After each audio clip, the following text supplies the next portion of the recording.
நீங்கள் பார்த்து கொண்டிருப்பது இன்ஃபோர்நெட் channel, the complete news portal.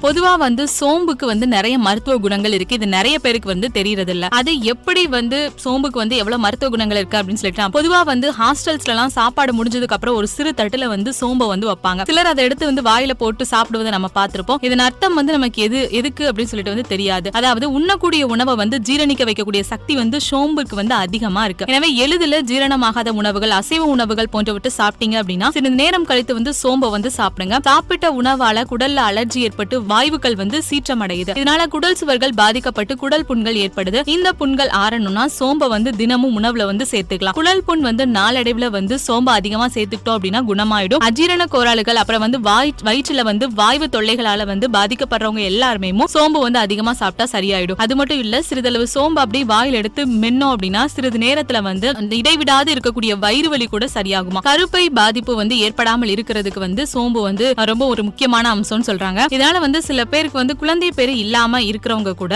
சோம்பை சாப்பிட்டாங்க அப்படின்னா அவங்க உடம்புக்கு அது ரொம்ப நல்ல ஒரு பலனை கொடுக்கும் அப்படின்னு சொல்லிக்கலாம். அது மட்டும் இல்ல, சோம்பு இருக்கு இல்லையா, அதை இளம் வறுவலாக வறுத்து பொடி செய்து அதோடு கொஞ்சம் தேன் சேர்ந்து காலை மாலை 1 டீஸ்பூன் அளவு நம்ம சாப்பிட்டு வந்தோம் அப்படின்னா ஈரல் சம்பந்தப்பட்ட நோய்கள் குணமாகும். நாள்பட்ட வறண்ட இருமல், அப்புறம் இரைப்பை இவர் அவதிப்படுவர்கள் எல்லாமே சோம்பு நீரை கொதிக்க வச்சு வடிகட்டி அந்த நீரை பருகி வந்தால் நாள்பட்ட அப்புறம் இரைப்பு, மூக்கில் நீர் வடிதல் குணமாகும். அதிக குளிர் ஜுரம் இருந்தா சோம்பை நீர்ல கொதிக்க வச்சு கொடுத்தோம் அப்படின்னா குளிர் ஜுரம் கொஞ்சம் கொஞ்சமா குறையும். பசி இல்லாமல் அவதிப்படுபவர்கள் சோம்பை தனியாக மென்று சாப்பிட்டோம் அப்படின்னா நன்கு பசி எடுக்கும் அப்படிங்கிற விஷயத்தையும் நான் சொல்லிக்கிறேன். சோம்புவை எல்லாரும் உணவுல அதிகமா பயன்படுத்துங்க. அது மட்டும் இல்லாம அசைவ உணவுகள் சாப்பிட்டதுக்கு அப்புறமா சோம்புவை சாப்பிடக்கூடிய பழக்கத்தை எல்லாரும் கடைபிடிக்கணும் அப்படின்னு சொல்லிட்டு மருத்துவர்கள் தங்களோட ஆய்வுகள்ல சொல்லிருக்காங்க.